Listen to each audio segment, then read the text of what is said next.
Welcome, everyone, to the Pablo Canet podcast. All right, I think Jason's having a stroke. Somebody call it bondulance. We'll call bondulance.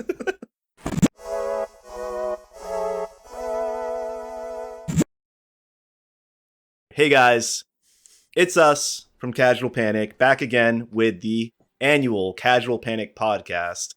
I don't think we planned for this to be an annual thing, but it just kind of worked out that way because, whatever, year 2. We've been doing Casual Panic for, like a year and a half now? I guess basically 2 years almost now. We didn't really kick it off until like mid-2020, but just a boat. Yeah. Where were we in subscriber count this time last year? Was it like in the hundreds? Jason, why you could have asked me before we started recording? I would have had the number for you. I think it was like 100-ish. Let me find out for you, but mention something else while I do some research. Yeah, I mean, sure, why not? Yeah, I mean, it's the Casual Panic podcast. If you guys saw our podcast from last year, you got Duffy, you got JHOTA, you got me. We're here to talk about games, things we did this year. What kept us sane. We're going on 2 years of a pandemic, and so far we all survived COVID. Actually, I think fingers crossed it'll get us soon. Yeah, I mean, Omicron variant. I wonder what the next variant will be called. We're looking at a year ago, right? Yeah, like exactly 1 year, almost to the date. Okay, hold on. He's on it, boys. What's today? Today's the 12th. Okay. Oh, fuck. Hold on.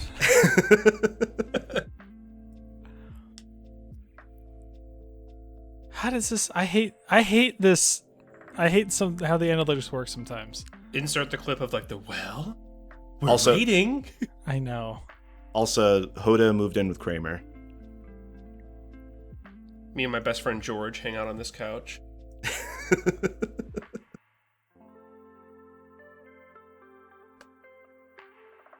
I hate analytics. We had fewer subscribers than we did last year. Yes, that's the word. Much fewer. Many less. I literally, the YouTube analytics is weird where it's like, well, you got 2 subscribers that day. I'm like, cool. How many did I have? Listen. We can get back to that. But as you can tell, anyways, we've been doing this for a while. very long time. But yeah, we've grown a lot this year. I mean, we're at 430 something subscribers right now, and we're just, it feels good to know that we have people like you watching us and somehow wanting to hear what we have to say about video games and play them. And I don't know. I mean, it feels good. How have your guys' year been, Duffy and JHOTA? What have you guys been up to? Dude, a whole lot of nothing. What's where I'm at? You're in. What? Where am I, Jason? Tell the world. Well, you're not in America technically. Nope. Not at all. I'm in California. Is that even a real state? Not really, especially because we'll just secede at some point. Who knows? I recently moved into the state of depression. I mean, it looks nice. Look at the apartment. I know, right? It's just, moving on up in the world. No, I mean, I think we've had a good year, especially with the channel, what we're doing. We're having fun making stuff, and we're going to keep doing it. I think we've got new plans and all that. But generally, I mean, as far as a gaming year went, I had a good time. I don't know if I had anything that was taking over my whole life as a game. There wasn't my God of War game that I was playing, right? Mm-hmm. I think it was more revisiting games that have existed and enjoying some new ones that surprised me. But aside from that, it's been relatively stable in the gaming world. How about you guys? I kind of went through my same cycle of games throughout the year. World of Warcraft expansion comes out, play that religiously for 2 months, get bored, quit. FIFA comes out, play that, get angry, quit, play the next day, quit, play the next day, get angry, quit. It's just a cycle that's every day. And then all the other little games thrown in there that we would play for videos or whatever. I had a lot of fun playing Deadly Premonition, so we'll probably finish that game at some point, whether it's with videos or maybe we'll start doing streams with that instead. See what garners the most attention for it, whatever people want. And then started playing D&D with Duffy. I know we're gonna try and get Jason into it next year, but that's something we might stream eventually or do stuff with if it's not necessarily a video game, but it's about the closest thing to a video game you can get that's in real life. So it's IRL video gaming. You can actually die in D&D. If you die in D&D, you die in real life. I've murdered someone. Yeah. He actually killed a person. It wasn't even... In order to talk about the game, he actually killed a guy. No. Yeah. We just heard some sounds going over the mic. He stole my character's name. He had to go. Brick killed a guy. You know what surprised me the most, though, this year with gaming was the amount of games that I played that I didn't stick with. If that makes any sense. There were a lot of games that I went to play and just never finished, or we didn't continue playing them very much. I feel like we returned to a lot of games that came out in 2020. Yeah. No, I hear what you're saying. I feel like you guys kind of quit on... I never got into it because I knew better about MMOs, but you guys were really into New World for a bit, and I feel like you guys have kind of fallen off of that. Wait, we're gonna play more. We just don't know when yet. I will hit max level. Here's the question: should you play more? Yeah. I don't know yet. All I've seen is just absolute crap about that game on the internet. Just so many issues. The devs have absolutely no idea what they're doing to fix these issues, and it's just making it worse. Yeah, I think if the game came out a month or two later, maybe it would have felt different. But they went in with one goal, switched it up right before the game came out, and then it was still fun. I had a good time, but sadly, it is a game that, I hate to say it, Shroud was quoted, and I think he's correct. You can't play the game casually very easily. I don't think that's what they intended as well. They didn't want it to be a casual game. They wanted it to be pretty hardcore. But that's the thing. It was meant to be this hardcore PvP MMO thing, and sadly, I enjoy the PvE more, but it's not the best PvE of a game that I've played. Yeah. So the problem is getting me to want to keep playing that over something else was really the hard part. That was the challenge, and so we binged it pretty hard for a while. But I ran into circumstances that had me away from my computer for 2 weeks, and I came back and I was like, all right, I'm trying to catch up with people, but now I'm just bored. Yeah. And I still want to finish it. I still like it. I think it's cool. I think there's a lot of cool lore to work out in it, and I love the lore in the games. So there's potential, but sadly, I think for a lot of people, it just haven't been, drawn back in. Yeah. No, I'm in the same boat. I mean, I didn't have any reason like you as to why I really stopped playing other than other games came out. I don't remember specifically what it was. I don't think it was exactly Halo. I think I just got involved with other games, and I can't for the life of me think of which one it was. But New World, I still think there's a good game there, but I agree with you guys, though. I mean, it was built from the ground up as this competitive... It was almost a competitive MMO, which MMOs can be competitive, but it definitely was hey, we know there's a lot of PvE stuff here because we kind of had to ham that in, but we really want you to play the PvP. To the point that your PvE experience is slightly affected by how well your alliance was doing in the PvP world. So that made things really difficult. I mean, Duffy, me and you and Max, we had the most interesting first couple of weeks with that game. Don't get me started on that. If anyone has been watching anything New World related when it first started, I still remember our buddy Max and I were 30 minutes in before Jason joined up on the world we started in. And we're like, is Asmongold joining our server?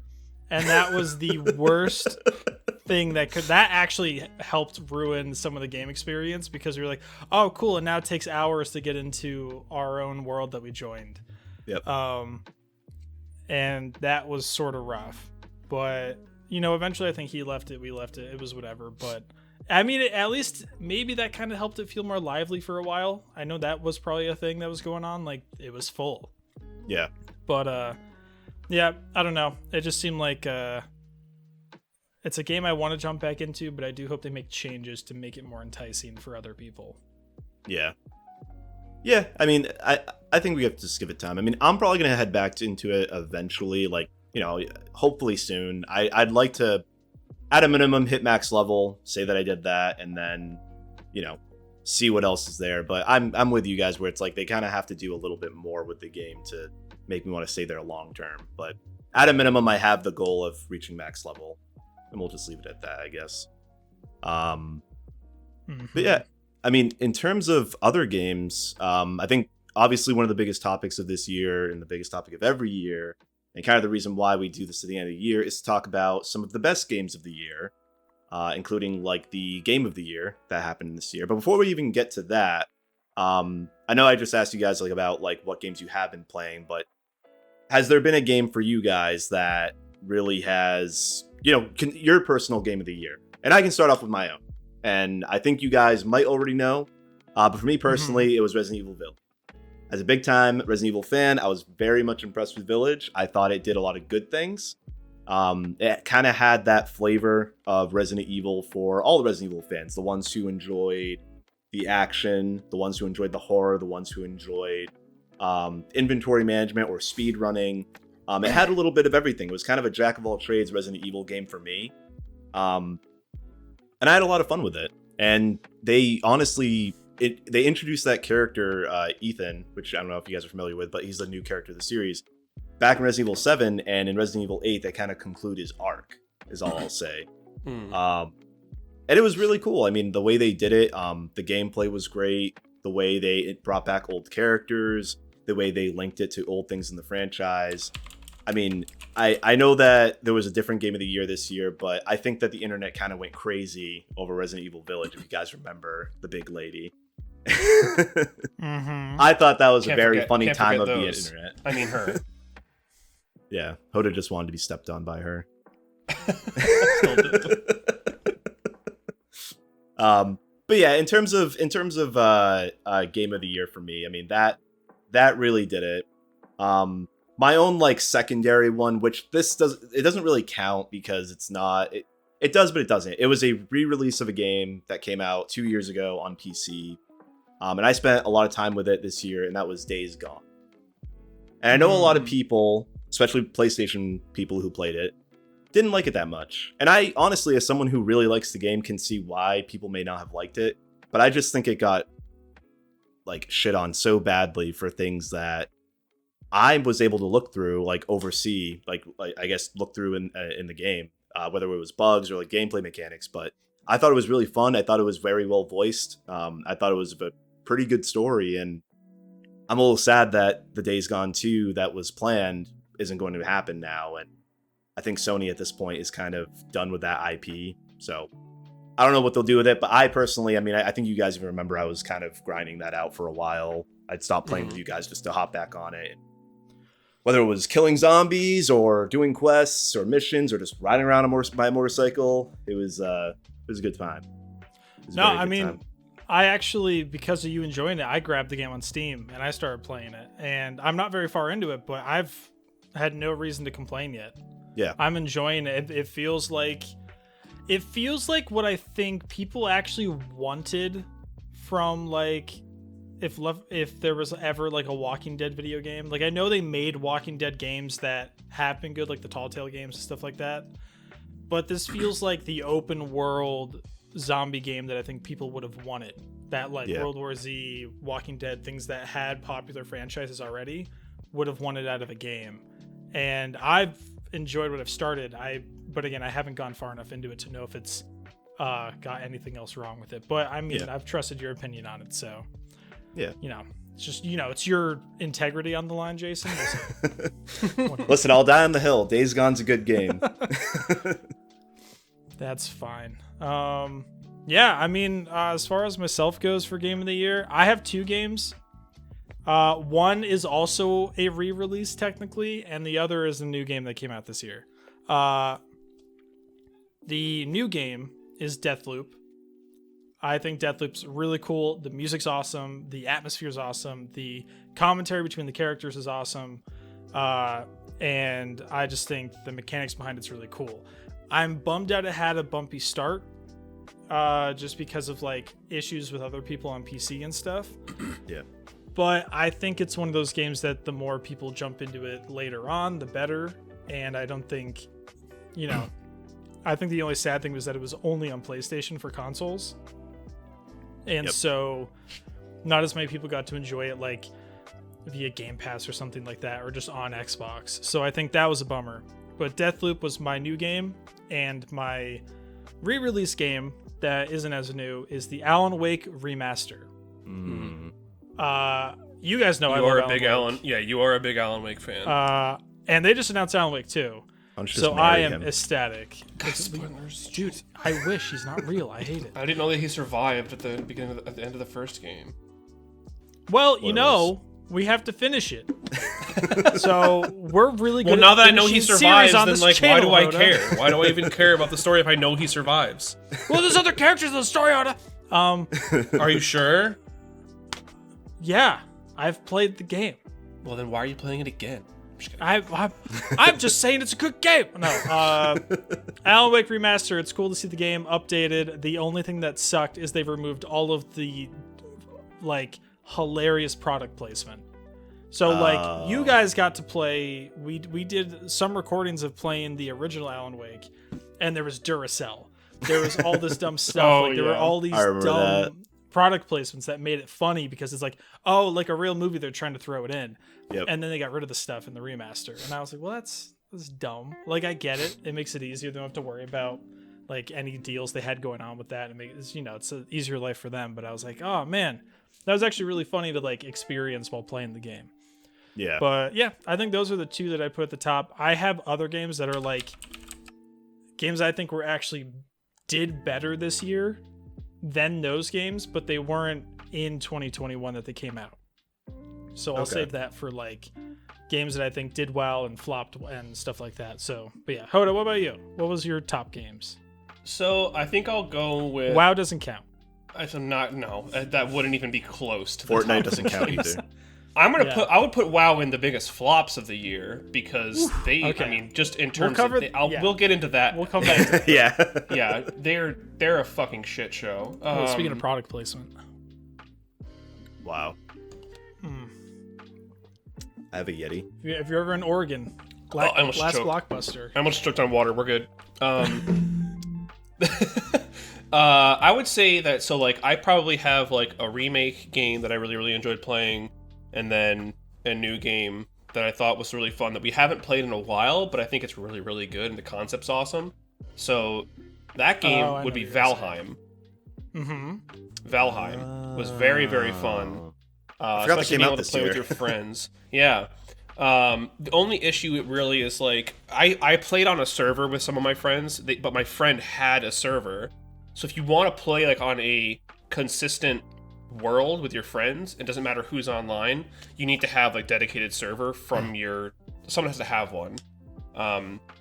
Or else you just share a world, I would have to log in and host it, and then someone could join Yeah, it's me. like traditional Minecraft stuff. Your friend has to be on. Yeah. So it would be nice if they could add something dedicated servers where we can start a world and then it's just always saved there, and we can just have a password or something set up on it. But I mean, yeah, that game's super fun. I would never be opposed to jumping back into that game. Obviously, there's a big grind. There's a lot of time needs to be put into building and stuff, but it's really satisfying. The day-night cycle, combat, you feel you can die at any point, but if you do, it's kind of okay. You can go get your stuff back. Unless you die miles away, then it's kind of frustrating. But Yeah. that's kind of the fun of it. It's like an exploration, building, combat RPG game. It has all this stuff in there, so it's just I think the concept behind it is very similar to other games that already exist, but they pulled it off in a way that was just, unique. So definitely props to those people. And also props to the guy who plays the clarinet in the soundtrack because he rips some hellish solos, dude. This guy has got fingers of gold. Nice. He is just, he's just licking on that, that's a weird word to say, but he's just fucking up those clarinet solos are so good. Wait, I like to imagine you're like watching someone play and their orchestra band is like, oh man, you're licking away at that thing. You're hitting that wood. You are double-handing that clarinet. Double-hand gok the clarinet. The double-handed gok 5000 on that clarinet. I regret being on this podcast now. But then the other game that was a remake that I did really enjoy was Nier Replicant. Oh wow, you like yeah. Nier? Let me see. Wait, hold on. Let me see if I can remember the number for it. It was version 1.2247.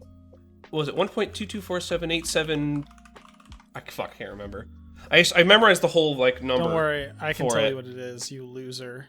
It was like 22478 something. 1.224744871139. And you didn't even have to look that up. I didn't even look it up. Oh man. But yeah, no, because I'm a huge fan of Nier Automata, which is the first Nier game that I ever played from like the Nier Drakengard series. And so when I heard that they were remaking Replicant and they were remastering it, I was really excited because it's the prequel to Automata. They're not really related all that much, but there's it's a shared world and the stories connect very distantly. But just the twists in that game and the storytelling, the music, the combat, like everything is just perfect. Like it's just so much fun to play. There's it's emotional, it's fun. It's, everything that you would need out of a game, a single-player game. And I don't know if I'm even really done with it. I need to, in order to unlock the final ending, I have to unlock all the weapons, and I just haven't had the time to dig in and just do that. Yeah. But definitely, if you haven't played any of the Nier games, I would 100% recommend them to all my friends to play Nier Automata and Nier Replicant. Yeah, I'm in a weird spot with Nier because I as I told you before, like JHOTA and Duffy, like I played the first Nier back on the 360, but it was the same story that Replicant's telling, but you're the dad instead of the brother. Yeah, so in Japan you played as the brother, and in America you play as the father of the girl because they thought that Western audiences relate more to the father-daughter relationship than they do to siblings. Which I could kind of see that maybe. Yeah, I don't care about any of my sisters. Who cares about them? What? But that's the reason they did it. And so when they released the new version, they released the original Japanese version for everybody, and then just did the new voices. Also, Liam O'Brien, who voices Grimoire Weiss, and also Illidan Stormrage from World of Warcraft, is a fantastic voice actor. He also does Gaara in the English version of Naruto, and he's also on Critical Role. He's a very good voice actor, and he does Grimoire Weiss justice. So he's a weeb. All right, got it.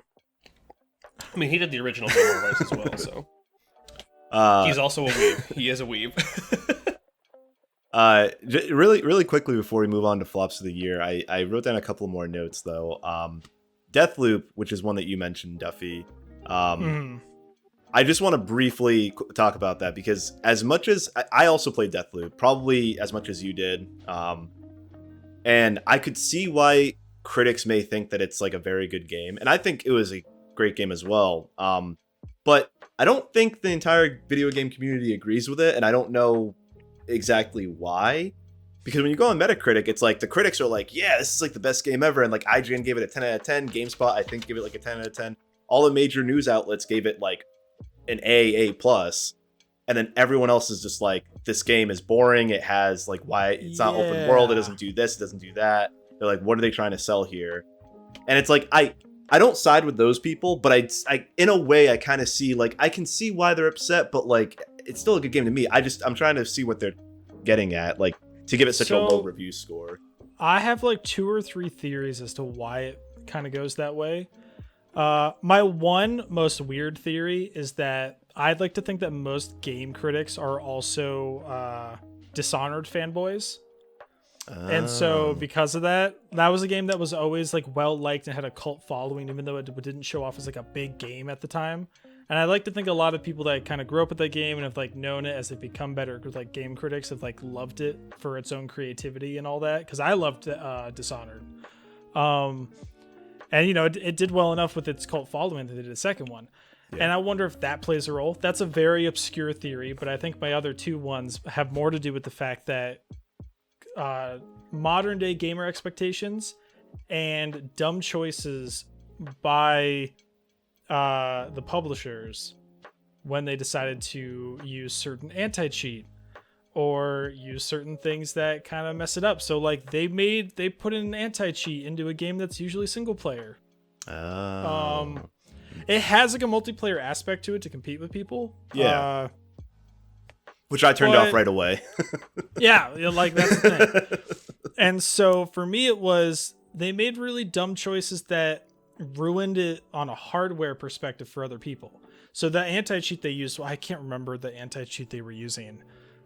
But I'll look it up while I talk. But the big thing was that it kind of bricked people's like performance on their game. So like the one they used was just really messing with everything that's going on. What is the name of this? Was it Void Engine? No, they use Void. Oh, Denuvo or whatever it is. Oh yeah, they used that name, like DRM that they were using, and it literally it even happened to me at one point. Frame rate was getting messed up. Yeah, and if they just didn't have that, the game would have functioned better. Was what a lot of people claimed. Yeah. So little things like that made it so that the release of the game was not as smooth as it could have been. And then the other point I was saying before was that gamer expectations. So like you said, people are looking for these games that have to be open world now. I mean, they want things that are so open world now that even Halo went and were like, we'll do it too. Let's do it. And I'm someone that, you know, some of my favorite games fall into stuff like the BioShock series. Like BioShock Infinite is one of my favorite games. Along with the other two. And so for me, I'm fine with a linear game that has options for you to be creative with how you get through the levels that still have enough of an openness to it that you can do something in a new way. And Deathloop offers that, but the problem is not everyone's looking for that nowadays. You have a lot of people looking for that esport feel where they do competitive shooting, whether it's in a battle royale or a team-based hero shooter. And then you have people that are looking for the next Witcher. Yeah, and you know you can't appease both of them. Yeah, and Deathloop doesn't fall into those sort of categories. So I think you're only going to get certain people that like it. But I think the not so smooth early release kind of fucked with the rest of it, and so it made it easier for people to not like it. But those who had PCs that were really good to review stuff with could have been like, I had no issues because my computer ran it perfectly and nothing happened, or I played it on a console where that wasn't going to get messed up like it did on PC. Yeah. And so they got to enjoy the game as they wanted to, and if they had issues, they just talked to the people that provided them the game, things like that. So I think that played a huge role. So I think it is a very well-made game and a very creative game that puts so much outstanding work into it, and sadly, these outside factors and some internal just mess with it. Yeah. That is my take on it, at least. Yeah. And everyone can tell me I'm wrong. You are wrong. Thank you. You're welcome. And you're wrong. Yep. Yeah. I agree with the sentiment that people want different things out of games, right? Like some people like esports, some people like open world, some people don't. Like when you're making a video game, you have to just pick a target audience and try to make a game for them. And if someone comes along and they say, "Oh, why isn't your game open world? Why doesn't your game have a BR?" Like, well, because it's not the type of game that we're making, so fuck off. Yeah. Like, where's the survival aspect? It's not for you. Like, that's fine. And it's like music, right? You make music for your audience, or people usually make music for them. It's like, if I'm making music, I'm gonna make music that I like. Yeah. Right. You don't have to like it. Where's my EDM music in this metal? What's going on? Edem. Come on. Dude, EDM metal at the same time, those bands are fantastic. There you go. But yeah. I think if you love Dishonored, you'd love Deathloop. But the problem is not everyone loved Dishonored when it came out. No. So I think people shouldn't be surprised by the sort of reaction Deathloop got. But it is, in my opinion, so well put together, and you can just tell every aspect mattered. It was so good that they made music that I was listening to outside of the game. Yeah. Like, that was the cool thing. They cared about what they were putting into it. And, yeah, I'm a fucking nerd. Yeah. I've been listening to music from the Arcane show. What am I going to do? Yeah, I bet you play Dungeons and Dragons too. I bet you play Dungeons and Dragons while listening to Imagine Dragons. No, I would never do that. Good. Imagine Dragons, anyways. Imagine Dragon these dice across the board. Nice save. Right. Yeah, Death saving throw. To close out the positive games, I know that none of us have played this game, but I guess we'll just mention it really quickly. So, It Takes Two, which I think you guys know that game, right? The co-op. I know of it. I've watched people play it, but I never played it myself. The one stealing words from Take-Two Interactive. We'll get to that in a minute. Was that an actual controversy? Yes. Yeah, they're getting sued by Take-Two. We'll talk about it after, yeah. But so surprisingly enough, and I mean, I'm positive to it. The fact that a indie title, something very niche, but something that did very clearly performed well in terms of reviews, both critic and user wise, something that was more unanimous and something that had very good art direction and storytelling, won Game of the Year. If you guys remember last year when we talked about with this in the podcast, Last of Us 2 won last year, and it was just like, what? Like, it was such a controversial game. We won't get back into it, but it's just that was very two-sided, and users weren't agreeing with the critics. But for once, we had a game that, even if you didn't play it, what you saw about it was good. And I'm kind of glad that a game like that, even if it wasn't Resident Evil Village for me personally, something in the indie scene, something smaller, but something that, again, had very good art direction and game direction, won Game of the Year. And that's all I'll really say about it. I know you guys haven't played it. I haven't played it myself. And it's just good to see that happen. But the controversy, JHOTA, yes, is the stupidest thing I ever heard. Not Rockstar, but the mother of Rockstar, Take-Two. They're just on a suing spree, and they're just looking for any reason to sue anyone, and they are actually opened up a case against It Takes Two because of Take-Two copyright case. Yeah. That's so it's not even the same. There's an S in the game's title and not in Take-Two's and a word name. before it, right? And a word before it, but and it makes sense for the game. Yeah.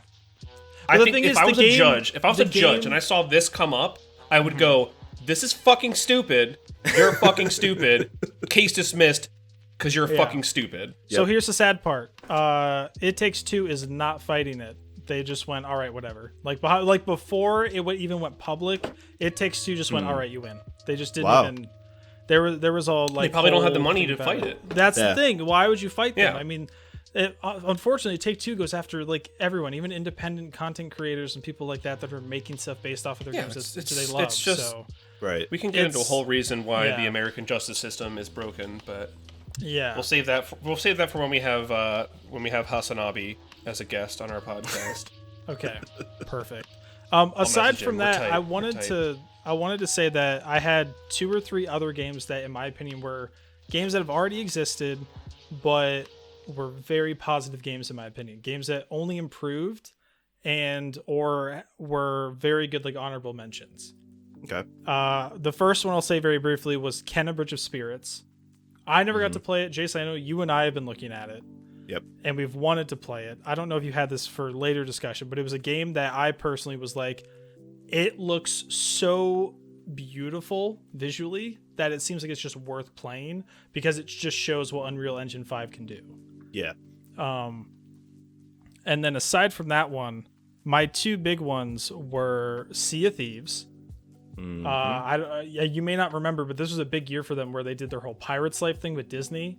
They did a recent update too, bringing a new holiday thing, and I think Sea of Thieves is one of the few games left in this world that is truly always making quality of life changes and updates to their game so that people will continue to like the game. Every time I jump into it, there's something new and cool that I like, whether it's a minor change, like the fact that they added the ability to sit in chairs. You'd think that would have existed already, but as a person that's played the game since its release, I'm I can sit in the chair now. I can sit on the side of the ship. This is great. To then adding a full campaign with the Pirates Life stuff this year. And so I think it's a game that deserves all the praise because I've only ever been happy with everything new they add to it. And then the other one I think you may agree, both of you might agree, is Phasmophobia. Oh, yeah. Technically came out in 2020, yeah, but Yeah, Yeah. and so that's another game that, while it isn't from 2021, every time they add an update, we're like, oh, holy shit, this is great.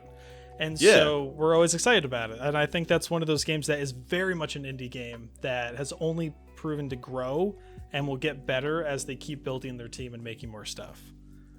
It's like I said the other day while we were playing, I just quickly, like, I was just like, there's not a lot of games nowadays that when we pick up and we drop, that we come back to. And Phasmophobia is that one niche game that came out that it's like, new update, we got to play it today. Like, right. You know what I mean? Like, it's like, it's such a fun game. I'm very and the only reason we stopped playing is because it scares the shit out of us so bad that we're like, I need to take a break. I just pooped my pants and I have to go do 20 loads of laundry because I've pooped in every set of pants that I own. And Hoda does that not even playing Phasmophobia, so Yeah, I'm lactose intolerant. I'm pooping all the time. It's probably pooping right now. Just I've been in the bathroom this entire time. That's why I have the background on, because I'm just on the toilet. I'm not wearing pants. See? No, I'm just kidding. Jeez. Just stand up and it's just like, yep, this is a bit. Wow. Jesus. Moving on. My other very minor mention of a game that I think just continues to make updates, and I think the community has always kind of been cool with what they do, is Dead by Daylight. That one's very minor because it's a game that still continues to do well. It's got a big Twitch viewership, and I play it every now and then, and people jump back in more during the Halloween time. But they keep adding stuff, and I'm cool with it. So when I get to play it, I'm happy. But that's my final one of like games that I think deserve the praise that aren't new to the year, but have continued to make efforts for their communities that at least I play. Okay. Yeah. Sounds good. Yeah. Speaking of my wiener, we should talk about flops. Okay. I just wanted to make the segue. I wanted to make the segue. I thought it was. Is that a segue? Because we weren't talking about that just before. No. Continue about your wiener, Hoda. Yep. So it's not that big. Do we want to talk about flops? Yeah, let's get into it. What do you got for me, Hoda? Well, I mentioned World of Warcraft earlier, which maybe, I think Blizzard, they lined their pockets quite a bit with that, so maybe it's not a flop for them, but for World of Warcraft enthusiasts like myself, wasn't all that fun. There was just too many things in the game that counteracted each other. Like, you had like one thing and it was like, this is how you get power, and then a new thing came in and it's like, well, if you didn't choose the right thing from here, this thing kind of is the same, so you need to like fix one of them. And it just made it so that like what you did 2 weeks prior you had to like redo, and they tried to fix it by doing stuff, but it just seemed like they had no direction of like, we've already made this, how do we make this next thing that can seamlessly fit in with that other system? And they just couldn't do it. It clashed too much. There was just a whole lot of that shit. And then obviously, the bad things that everyone was doing at Blizzard, the naughty bad boy things that, illegal and all that. I remember the articles that came out. Blizzard being naughty bad boys. Yeah, naughty bad boys. They don't do that. Jesse McCree, right? Don't be the women weird. Don't weird to women. Don't touch them when they don't want to be touched, and don't steal their breast milk. Wow. They did that. They stole women's breast milk. I didn't know that part. That's weird. Mm-hmm. Weird. Yeah. Well, yeah. They were fucking up big time. Nice. Well, not nice. So they put out a new patch recently that they're gonna have the new raid come out, and I don't even think I'm gonna play it. Like, I don't think I'm gonna go back. Yeah, fuck Blizzard. Just because New World's better. I have no desire. Like, I'll follow the story, like that happens, but I'm not gonna actually play. Okay, here's my question then, Hoda. Mm-hmm. What would be, for you and for anyone listening that you'd recommend, what would be your new alternative to WoW? Well, the obvious answer is Final Fantasy XIV. which I started playing when I stopped playing WoW. I played a bit of Final Fantasy. The only thing that's kind of weird, if you're going from WoW to Final Fantasy, World of Warcraft very much has the social aspect on it, where you want to play with your friends. You know, even if you have different levels, you can always find a way to play together with their scaling system. Final Fantasy, when you're leveling up, you're basically alone the whole time. So it's more of an RPG that also has multiplayer elements, rather than a multiplayer game that is also an RPG, if that makes sense. Like, you spend most of your time, it's a story-based game that has online elements to it, but you play through that story by yourself, and it takes a long time. Like, I'm almost finished with like the base game, which probably took like 200 hours of playtime just to get through, and toward the end it gets really tedious. But apparently once you hit Heaven's Ward, which is the first expansion, like things start to pick up and it gets way more fun. So I just need to get past this little barrier that I have left. I just kind of had other games that I was playing, so I stopped, but it wasn't because I didn't enjoy what I was doing. So definitely, like, if you're into that, and also you can play Final Fantasy from level 1 to 60, which is the base game, I think, through Heaven's Ward, for free. So you can play the first like 300 hours for free. Nice. So there's no reason not to try it. But like I said, you can't really play with your friends when you're leveling up. It's just got to be alone, which kind of sucks. Like, I wish you could just like level up together and do everything together, but you just can't. Other MMOs, I haven't really had luck with other MMOs. Like, I'm not on the New World train. I don't think I'll ever be on the New World train. I just heard too many bad things with people exploiting it and glitching it and all this stuff. So I'd put that in a flop as well for me. I think that, you know, their player rate has gone down by like 90% since it started, which is like Anthem levels of bad. So, yeah, no, don't play New World. Well, Stop they it. didn't lie as Stop bad it. as Anthem. Let's point that out. No, Yeah. no, it's not about the situations are different. The situations and why the games quote unquote failed are different. I mean, Anthem literally failed.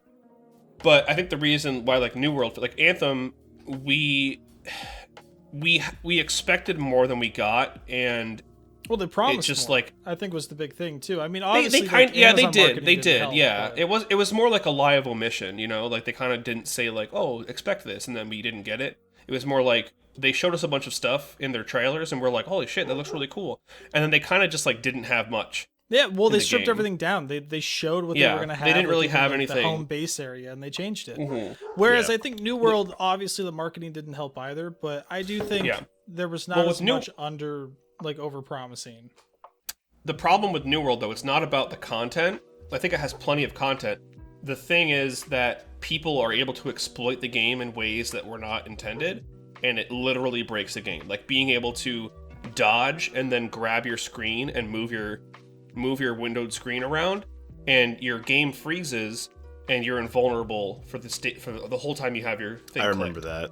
Yeah. So you can like go onto a control point, dodge and do that, and just hold a control point and no one can kill you. No one can ever take it. I don't know if that's still an issue with the game, but I do remember that was something that I don't people know. were doing. And it's still a very bad thing to have, especially from it was a very competitive technical standpoint. reason for why that happens, which I'm not really going to get into, but basically they were using your computer to do calculations instead of doing them on their side. Yeah. The developers really fucked up is what happened. Like, and there's a whole bunch of other things like gold duplication, which they made it worse, and they did it twice. Like they put in another duplication after they tried to fix the first one. And then they didn't punish people. They didn't like take away gold or anything. And then another time they did like a whole server rollback for like 2 hours. If you played during that time, you lost everything you gained. So people were just fed up, and so everyone just left. They're like, we're not going to fucking deal with this. So it's really stupid. It's funny, like the things that you mentioned though, because I think this kind of goes back to the whole like taking the game as a casual versus serious player. Because I mean, I would say me and you, Duffy, we're definitely casual New World players, and you know, me, you, and Max were pretty content with just like, I'm gonna spend the day chopping down trees and mining rocks, and it's like when you do that part of New World, it's actually like, oh no, this is fun. I'm gonna go do that. do some crafting, go back It ain't out, much do some work, but crafting. it's honest work. Yeah. You know? Like New World. So as a person who played RuneScape way back when and an ungodly amount of RuneScape, it was really nice to have a game that did the crafting.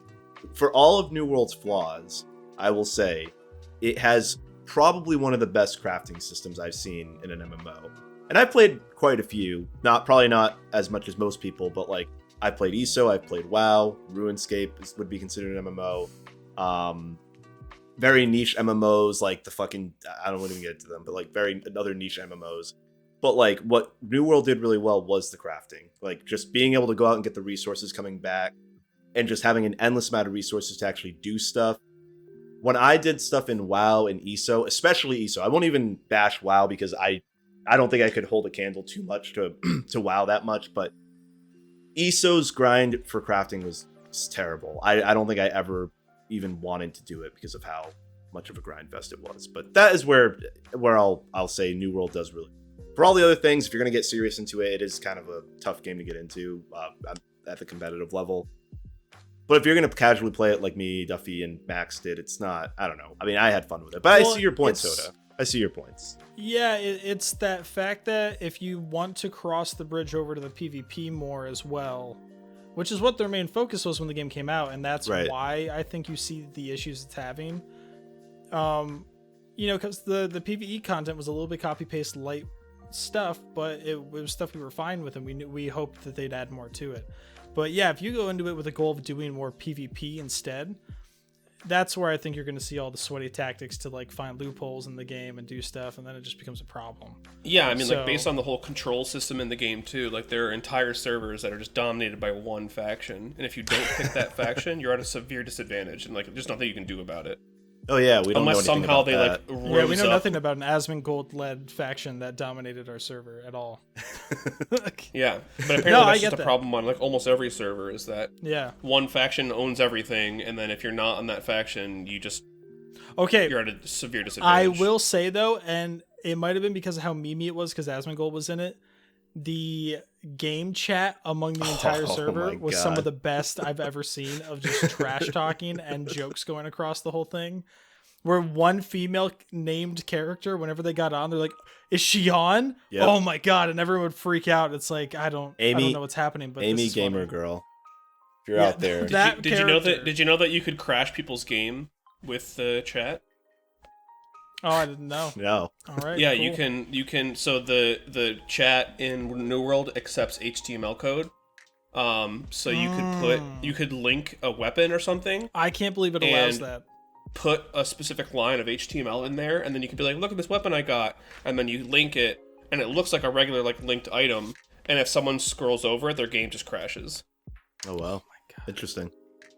You can also put in full images. For a guy who hasn't played any New World, you seem to know a lot about New World. Yeah, you know more than us. We're just like, hey, I chopped down some trees. Go look up Josh Strife Hayes on YouTube. He makes fantastic videos about MMOs, especially about New World recently. No, never leave our channel. You only watch our channel. No, go. He's got a great channel. Oh. He has quite a few subscribers already. Like he has in the hundreds of thousands. Like he's got really really good videos though, and that's who I watch to get news about New World and how fucked it is. All right, cool. All right, I think we're done bashing New World for now. Okay. You want to bash DnD Dark Alliance next? Well, I was gonna say you guys. I didn't play it. You guys were really excited for it, but oh, okay. Admittedly, I was excited for it, and I pushed it. Duffy was very excited for it, and it's coming to Game Pass eventually. And I'm so glad that we didn't pay money for it. I'm so glad we didn't pay money. I tried 5 minutes of it, and I went, "Oh no, it's so bad. They did it all wrong. It's so bad. Nothing worked. Yeah, nothing worked. If everything worked when we first tried it, there may have been a chance that would have been like one of our favorite games, because JHOTA and I, having done our first ever D&D campaign this year, it was something that we were like, oh my god, we also get to try it in video game format in a more like, dumbed down version, but still fun. I was so excited, and I was telling you, like, oh guys, we should try this when it comes out. It'll come to Game Pass too. Let's do it. And yeah, I you know what? I was wrong. It was not good. It's very bad. Terrible launch, and I feel bad for him, but that's all you can say. You can't even really go into specifics. Like, just nothing worked. That's all I heard. Yeah. That's literally, and like we don't even need to spend that much time on it, but that's all I heard about the game was like it was a technological failure, it was a video game failure, it was just the concepts and how everything worked together just didn't make sense, and it just from a technical standpoint didn't make sense. Trailers were great. It had this awesome rock music that felt like I think the cinematics style. and the trailers had like twice the budget of the actual game. Probably had a lot. That's what it feels budget. like. But yeah, I'm bummed out. I wish it did better, but sadly, didn't work out. It did not. So yeah, I mean we don't dwell on that. I was gonna say, but you know, we could talk about something that did just as good. Being GTA Trilogy. Oh my god. The definitive. Man, was that a money grab, right? Apparently, I didn't even bother playing it because I have joined the no pre-orders life, and it's fantastic. Yeah, it is it's really so nice. Actually. It's so nice to be like, oh, it's so bad. Nice. Cool, I won't get it. I don't have to buy it. I think the funniest thing with that, like, obviously, like you just said, Duffy, it was literally the cash grab of cash grab. Like, in recent years, this is probably, like, you can say what you want about any other bad game that came out. At least those were different games. Even DnD Dark Alliance was a new game. It didn't work. It was new, yeah. But it was a new game. Rockstar took this, threw it into an AI fucking whatever engine upscaler. Yeah. And the funniest thing I'll say about it is, amongst all of its bugs, the funniest thing for me was that the AI at the donut shop, I don't remember the name of it, but the donut shop, it had a donut up top, and next to it had a hexagon nut. And the way the AI worked was it's supposed to smooth edges and things like that to make things look more nice, so it's not all pixelated and stuff. And it took the hexagonal nut and turned it into a perfect circle when it was supposed to be a hexagon nut. I'm talking about like a little like statue thingy that's on top of the, it's a little prop thing for the restaurant, like McDonald's has the M. They applied the AI to something that did not need it. Yep. That's all they did was just AI upscaled and just released it. Yeah, it was just a broad upscale. They didn't actually do any detailing on it. They just went, all right. Oh. And they didn't test it. That's for damn sure. Dude, the amount of spots I've seen people just like driving around, they just fall through the map. They didn't actually like check the boundary boxes or anything. They just sort of were like, all right, looks better. We're good. It's a joke. Yeah. That's when it sucks to be a gamer, is when games like that come out. It's like, what the fuck? Yeah, that's Take-Two getting caught up in the hype of people doing all these remasters. And I'm like, well, we could do that. Let's do it. Let's see what happens. Yeah. Oh well. Well, one game, Duffy, that me and you we spent time on, and we were constantly trying to get other people to try. To this day, will be one of those games that appears when it goes on sale. I will get it one day. We will buy it one day, having tried it, and I'm going to play it with someone. Hood, Outlaws, and Legends. What a sad story for a game that has really good ideas, really fairly good gameplay. Just, I don't know.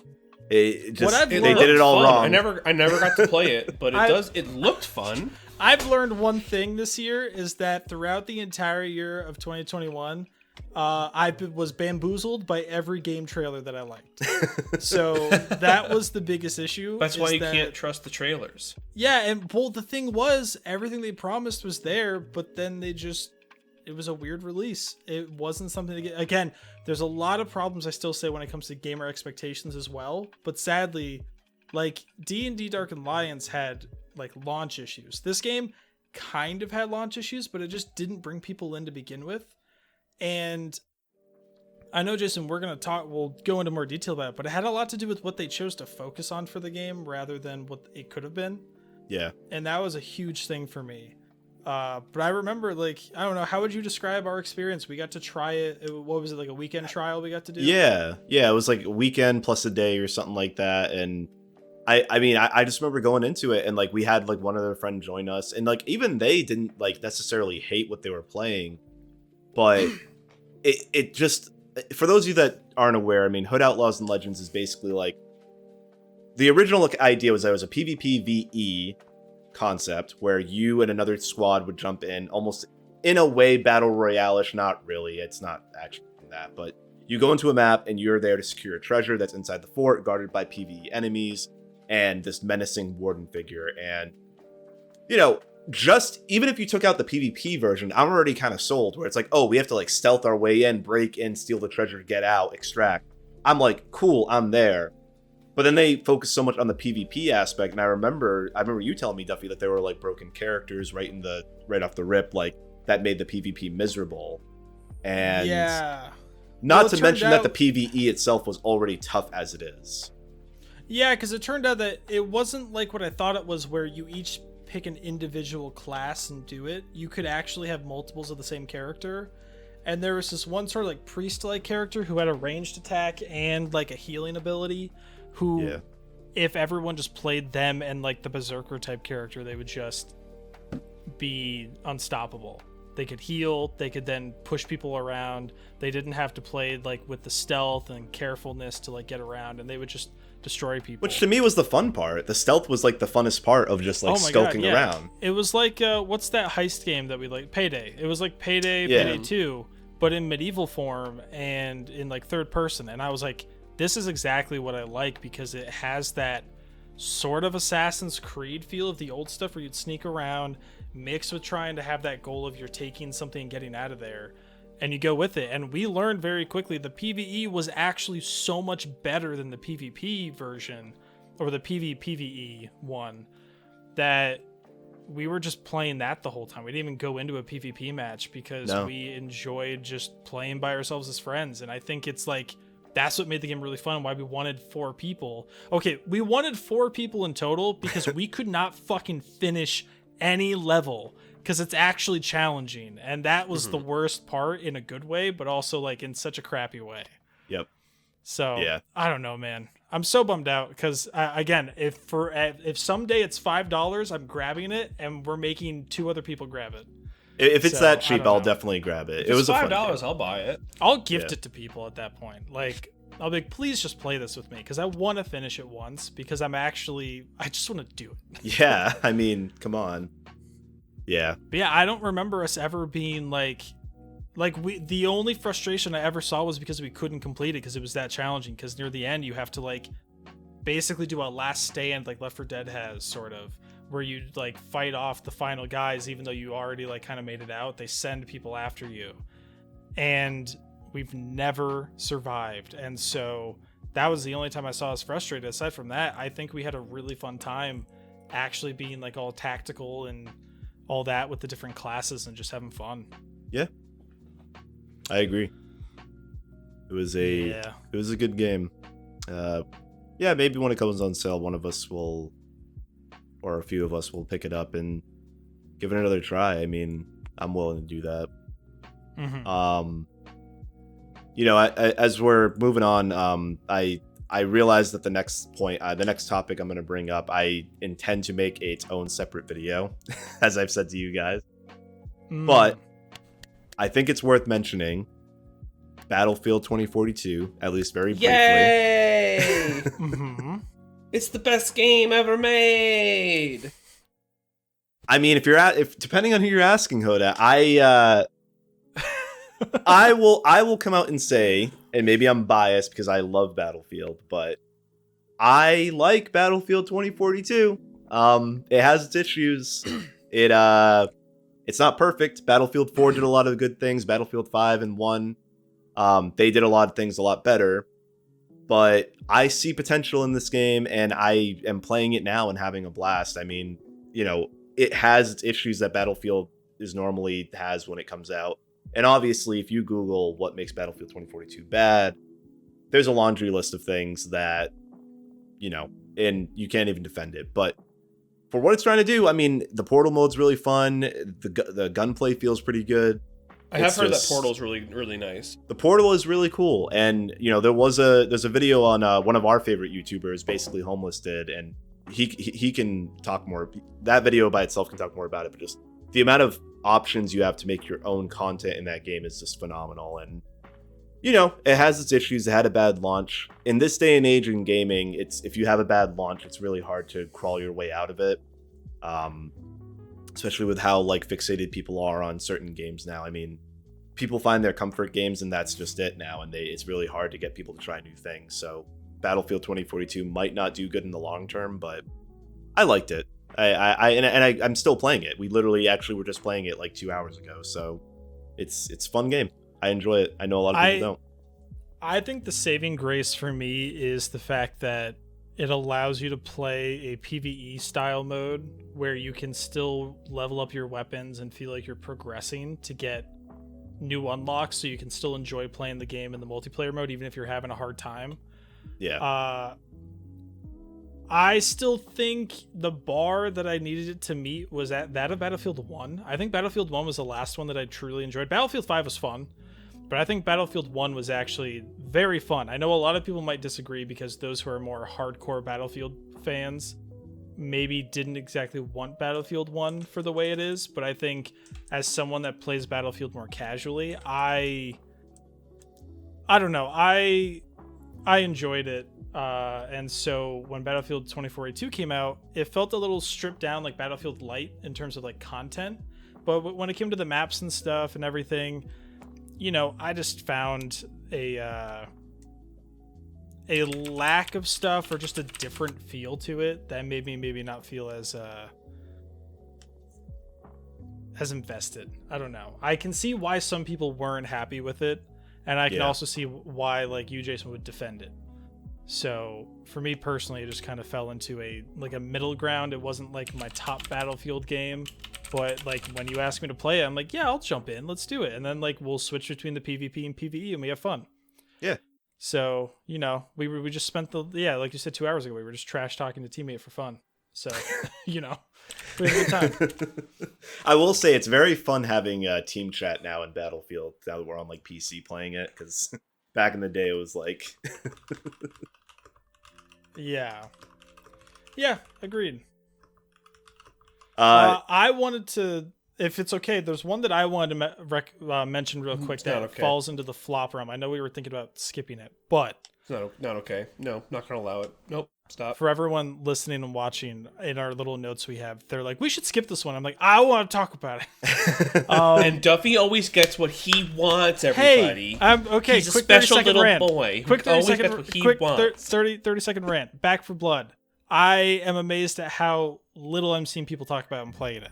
It had a big thing with streamers playing it when it came out. It had a big launch. Everyone's excited. I love the Left 4 Dead games. I was so excited to play it.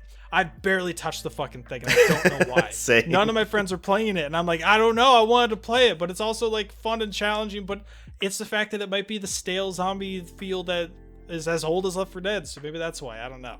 That's it. I'm bummed out. I wish more people were talking about playing it. I wanted to play it. I still try. I'm in the same boat as you with Back 4 Blood, where it's on like Game Pass. I would. Well, yeah. I mean, I thought it was fun. It's just, yeah. I don't know. If you need a game to play with up to 4 friends that's co-op shooter, just get Back 4 Blood. Get Game Pass and play. Yeah, I don't know why you wouldn't want to. It's fun. So I'm just bummed out. I feel like it's considered kind of a flop, and it's a bummer. That's all. Yeah. Done. No, thanks for coming to my TED Talk. Next topic. Hoda, get out of the pool! A knife! No. Oh my god. Never give Hoda this much power, everybody. Yeah, for those only listening, he literally is putting random video backgrounds behind him, and it's the kid going, "No, a I'm knife!" not. But yeah, what else did we want to mention? Oh my god. Yeah, I mean, we can wind down and just talk about, like, I mean, these aren't necessarily flops, but I guess games that have kind of kept us busy for a large portion of it. I know you guys, not even you guys, myself. I mean, we go back to the Valorant competitive shooter, and you know, it scratches that itch for me for that competitive shooter, and it's you know, I hate to say it, it's a fun game as much as I absolutely hate it, and it should be deleted off. There's just something so satisfying about one-tapping someone in the face from like 50 yards away. And then something that makes you so depressed when they do it to you. Mm-hmm. Yeah. Duffy, what about your recent experience with JB where you said you were born in the 1900s? Okay, for everyone listening, quick story time. This has been amazing. So our buddy JB and I are playing, and we're clear. Like, Valorant's weird for, I think, most of us of our age group, because we're like the boomers to these kids playing Valorant. Well, we enjoyed playing it too, because there's CS:GO people that play it that are older than them enjoy it. And we fall into that weird realm of just people that like it. So we're playing with these like 3 teammates that are clearly like tweens or young teenagers, and we're just like, they're being obnoxious. We call them out for something in the game, and they're like, well, we're going to be very obnoxious to you now. We're like, cool, great. And if like one of us was alone, they'd make loud noises, all that. But then it reached a point where we were sort of like trying to like even it out and be like, pretending to be just old guys talking to them. Be like, can you youngsters teach us the TikTok dances and whatnot? And, these kids were getting annoyed with us. And I shit you not, one of them just goes, wow, you sound like you're born in like the 1900s or something. And we were like, what? What?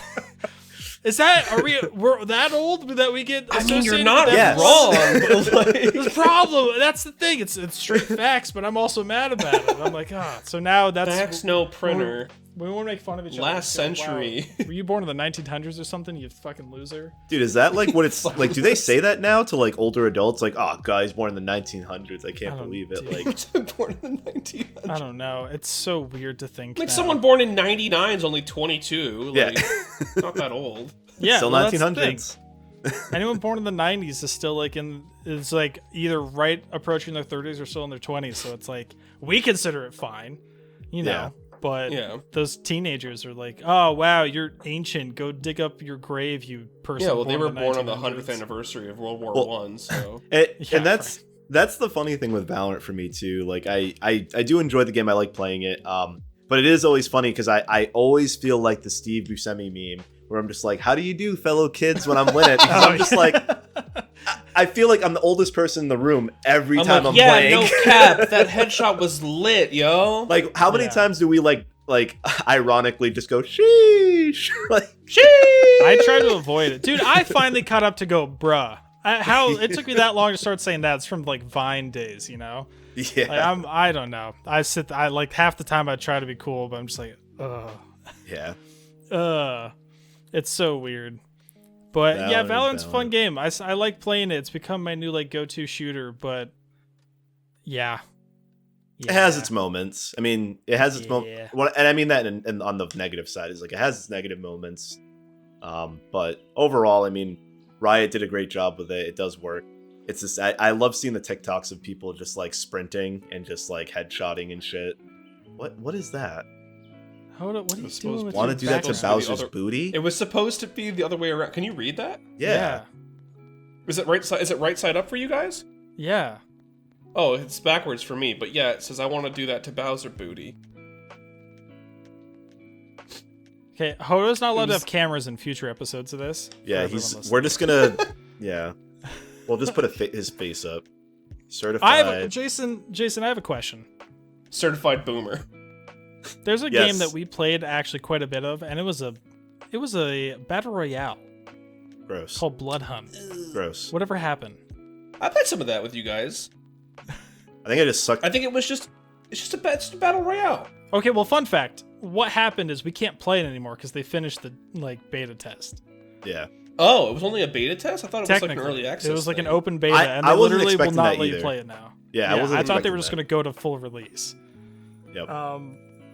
Fun fact, if you look up Vampire Masquerade and think it's anything like Bloodhunt, if you played Bloodhunt, you're going to be completely wrong.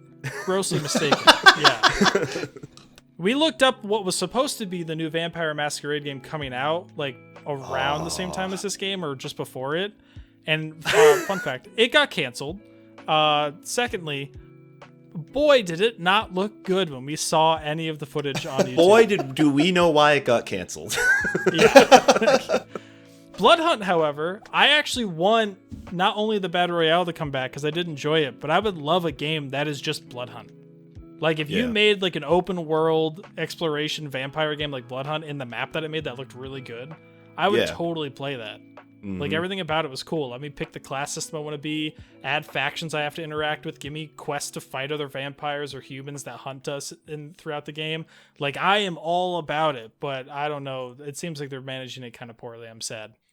Yeah, so. I enjoyed the game a lot, and we played it quite a bit. We got a couple wins in. It did feel like it was one of those games, like it was one of those battle royales that I felt was a lot harder to win, which is weird. Like, I feel like when you play Apex, like, you're almost guaranteed to win at least one time that night. You know what I mean?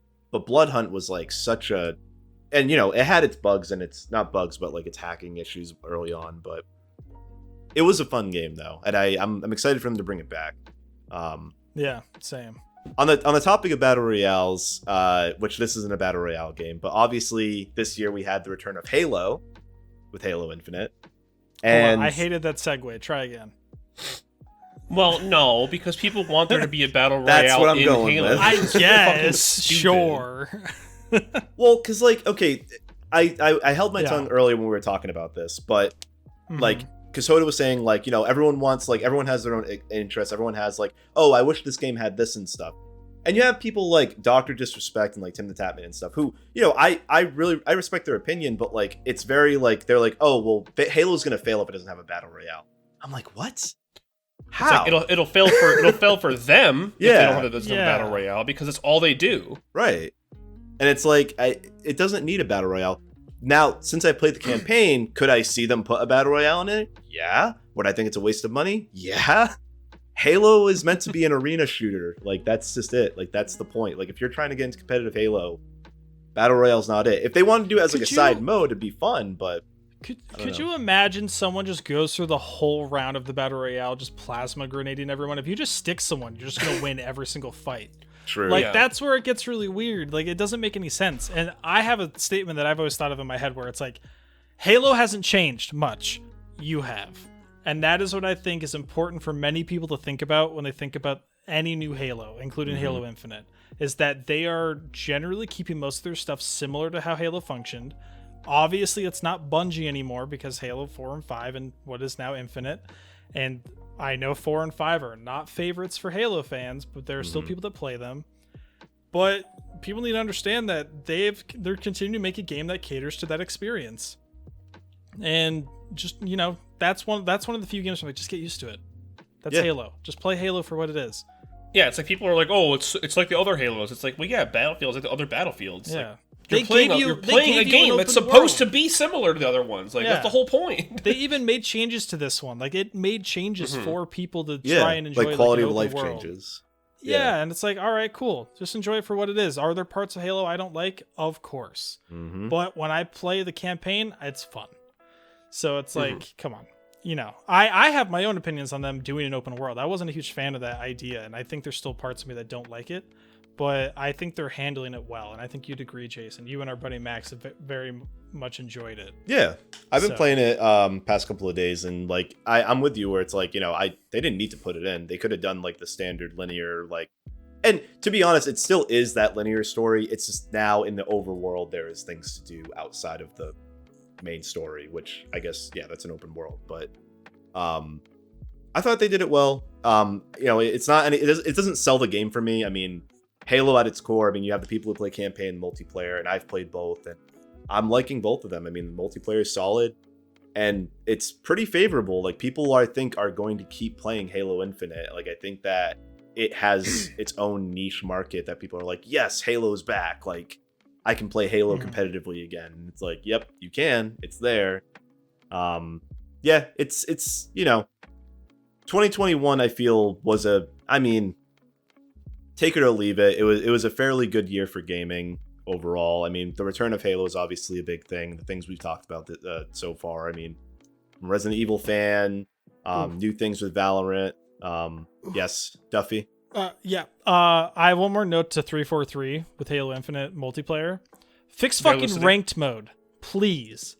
I hate the fact that if I have to play oddball every other round to try and get a ranking, I fucking hate it. They need to add playlists, or like you can select which game modes you want to play. Yeah, I like, it's just the current ranks. Like, we're having an okay time playing ranked. I'm not mad about it. We also don't play that all the time anyways. Yeah, like big team battles, fine, all that stuff. But like, God damn, I load in, it's like, all right, you have to play these same 3 maps playing oddball or domination or zone control, whatever. I'm just like, okay, I get it, but let me, like, where's like the normal free-for-alls and like some of the normal Slayer stuff that like works well. I know it's there, most of it, but fix it.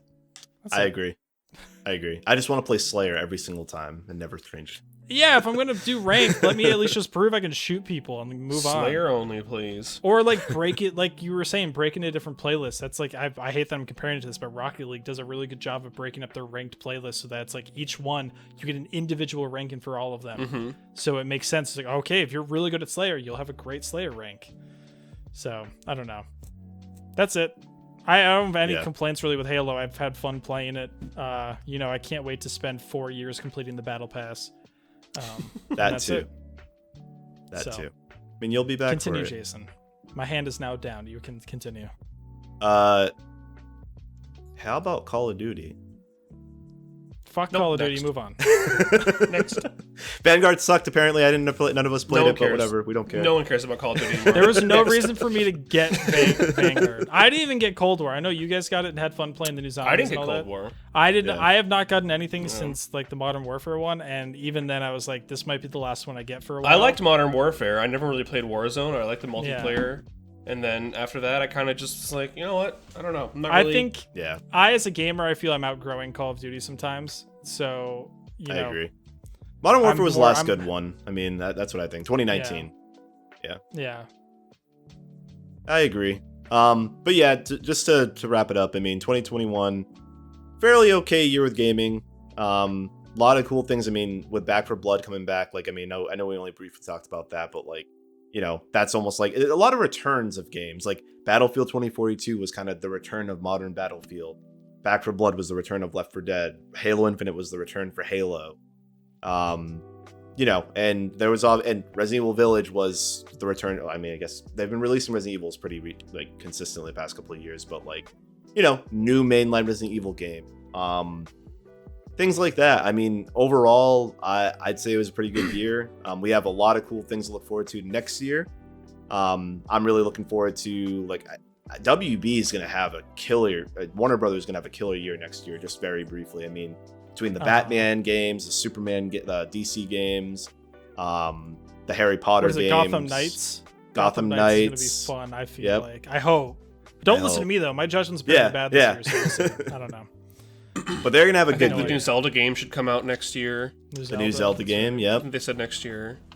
Starfield. Think of other game. Starfield's supposed to come out next year. Mm-hmm. Yep. It's gonna be an interesting year in how games get released, especially with Microsoft owning more stuff and Game Pass being a thing. Okay. Yeah. Also, random quick side note: if you don't have Game Pass, just get it. Oh yeah. I think we might do a video on this soon, but like, there is like such a good reason to have it now. PlayStation's doing their own sort of Game Pass soon. That's which true. I don't know about the pricing and stuff, but if you have a PlayStation and they have a system like that, I would recommend. But is it going to work with PC as well? Because that's the best thing that Game Pass can offer right now. Since it's both Windows. Jason has a Jason, you have a PS5. Congratulations. I have an Xbox Series S. Guess what? I got a PS4. Take that. I have a PC. PC One. There you go. Yeah. No, but it's technically my third PC. So. But like my whole thing is like Game Pass works on PC as well. Not all the games, but a good chunk. And so the fact that you can play it all on both things if you have an Xbox account, oh my god, what a great deal! I know. Right now, PlayStation has the PS Now service, which is also on PC. Oh, so is it? Okay. I would hope that when they come out with whatever their subscription services, whether that's can't wait to have another PS Now. launcher. PS Now is kind of like the subscription service now. I guess they're doing a different. But it's only one. for PlayStation games, right? Different. It's PlayStation games, and I would hope that it's going to be on PC as well. I don't really know. I'm not sure how much it's going to cost. Yeah. But definitely, if you have a PlayStation and you don't have Xbox, if that's a viable thing, like because of how good Xbox Game Pass is, I would highly recommend getting whatever the PlayStation equivalent is. If that happens to happen, because you're already paying for the online, and if it's like bundled in like Xbox's is, it's like an extra $10 a month. And when you're loaded like I am, it's nothing to you. Yeah, so. I mean, look at your totally real fancy apartment. Yeah, it's a perfect recreation of Seinfeld. Mm-hmm. I live in New York City. Kramer's gonna come apartment costs busting through $70,000 a month. Yeah, but I will say, I think we're looking at a future of subscription gaming being a bigger thing for sure. Like, I'm surprised Steam hasn't done a thing yet where it's like, hey, $10 a month, you can download 2 games that you want. I'm surprised Spotify hasn't just made games. That too, yeah. There you go. Spotify gaming. You heard it here first, folks. Only available on the Ouya. I'm surprised Amazon hasn't, honestly. Well, they gotta make good. They gotta make good games they, first. So they have a game studio. They just don't. Let's talk about New World again. No, do you remember? But here's the thing: New World's not even their first game. Do you remember the other game that they worked Crucible. on? Yeah. What happened to that shit? It didn't. They happen. have another game Exactly. coming out soon too. They have another MMO coming out soon. Yeah. I don't know what that is. We will see. We'll see. But yeah, man, I'm excited for the future of what's coming around. It's gonna be a time. Fable will get released eventually. Maybe not. Okay, in my I'm lifetime. gonna say Forza has looked great. I've had fun playing Forza just for the racing game it is. I still have no idea if they'll make a good Fable game, but I know it's gonna look damn good. Yeah. Like, so who knows? And there's going to be British guys yelling at you and calling you a bitch. You're gonna be able to fart on someone. Yeah, come up and give me a good fart. Give them some good. So that's the question. On a Tuesday. I wonder how much the humour's going to be involved again. No, Bottle of water on a Tuesday. Oh, you from London? I'm from London, yeah. Oh, you're from London? I'm from London. Side note: every time I hear Phoenix talk, I'm just like, I need a bottle of water, bro. Yeah. Whenever I hear Raina talk, I go. What were you just saying though, Duffy? I mean, right. based on their trailer, it seems like I think the humor is still going to be The humor there. I just wonder if it'll be more, because that's the thing, right? Do you think they will try to grow with the audience that knew Fable, and will they make the humor be more like match the age group, or do you think they'll stick to their roots of how it used to be with the early ones? Because I would say it's humor that's good for kids at the same time, right? But do we think it'll mature with their primary audience, or are they going to look to match their, bring in new players? Well, I will say Fable is mostly not a kid's game. True. I think if you put the blinders on, you could probably like, oh yeah, that fair. guy's it's a troll. Wow. Oh, no, don't look to the right though. There's a prostitute over there. That's true. That's very fair. You've played it more than me, and I do not remember that. Yeah, I mean, you could literally have like orgies and shit like that. But you have to go out of your way to do that. That's what I mean about the blinders. It's like if you just don't pay attention to anything else happening in the world, yeah, Fable could be considered a kid game, but Yeah. Yeah, I don't know, man. I'm looking forward to it. It's been too long at this point. It's one of those games that's been too long. I mean, it's now in that Half-Life 3 type state where it's like, one day we'll get it. Thank you, Microsoft, for the CGI trailer. One day we'll get it. But yeah, I mean, same with Elder Scrolls. Yeah, I mean, well, don't even get me started. One day we'll get that too. Another CGI trailer. Skyrim on my Alexa for the past 10 years. Well, God Howard doesn't need us to play anything else but Skyrim. God Howard. We keep buying it. He's not wrong. People keep buying it. I'm not buying it again. I have it enough times. But yeah, I mean, I think that's about all I have to say about 2022 moving forward in 2021. Good year for gaming. Next year will be more gaming. That's the crazy thing about the gaming world, is that it just keeps evolving, and always games. You try to stay on top of it. Do you guys got anything else you want to say? I love you. Don't stay in school. Do more drugs and stay out of school.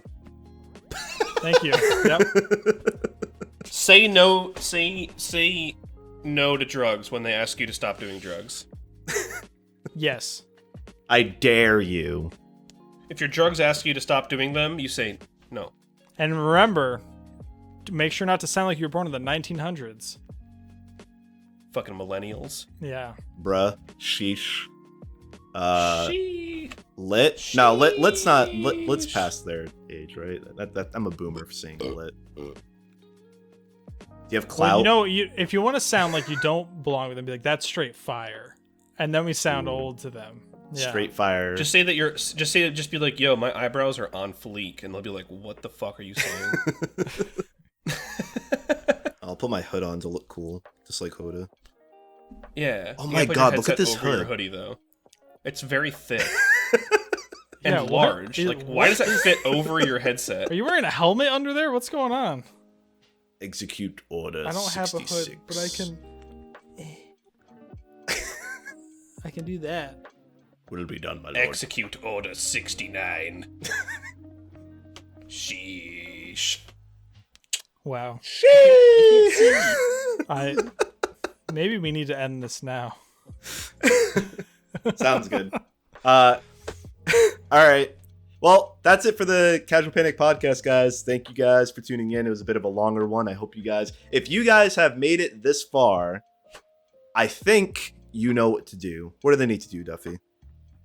You need to write Gabagool in the comment section. If you write that, I'll know you've made it to the end of the video, and I will individually like every single comment that says that with the Casual Panic account, like the heart. I will do that. We'll heart every comment. And we will subscribe to your channel if you put Gabagool in the first comments. one. The first one to write Gabagool, we will sub to your channel and make that the highlighted comment, and we'll just make sure everyone likes that one. If you Just made the it this dog far, we will do that. If you write that. But you gotta write it. Yeah, just write it. That's just write it. I don't want to get too complicated, you know? We got the Gabagool, we got the prosciutto, we got the mozzarella. If you write that, I'll know that you actually pay attention to our stuff, and we are and you have over an hour to kill. There's a 5% chance we'll invite you to be on the next one. 5%. 5. Pretty good. That's better than winning the lottery. Better than 0, you know? Oh my god. But yeah, there's that little button that's like, if you notice that when you're watching under this video, there's like this big red subscribe button. Ooh, JHOTA, can you put it as your background real quick? Oh, yeah, hold on. Okay, well, it does that. I'll explain. What you might notice is that it's like super annoying because it's all bright and red. Fun fact, most people don't know this hack. If you click on it, it grays it out, and it's way less annoying to look at. Oh, yeah. What did you put behind you? Is that casual? I bet this. It's our subscribe one, but it's way too big. It's just good. It's just fucking huge. Why is it so Make sure to skip. Make sure it's that sk. Make sure subscribe. Jesus. Yeah, like, subscribe, comment. There's a button that looks like this. You can't dislike it anymore, or you can't. We just ruined the audio right there. Subscribe to my channel, my dudes. Oh my god. There's a button that looks like this. Click that one. Don't click the one that looks like this. Don't do that. Well, it doesn't. If you click it, no one will know. Yeah, it doesn't matter now. Because YouTube's dumb 100% now. like ratio in all of our videos. I agree. Yeah. But yeah, thanks guys. If you made it this far and dealt with that bullshit that just happened, then you are truly a cool person. And we like your face. Fool. And we think you're Gaba cool. Yeah, we need to go. Stay in Gaba school. Oh my god. Or you'd be a Gaba fool. In prison, Mike eats Gaba gruel. Floating in the Gaba pool. Anyways, I sit on a Gaba smoking the Gaba jewel. All right, thanks everybody. Thank you. Bye. See you in the next one.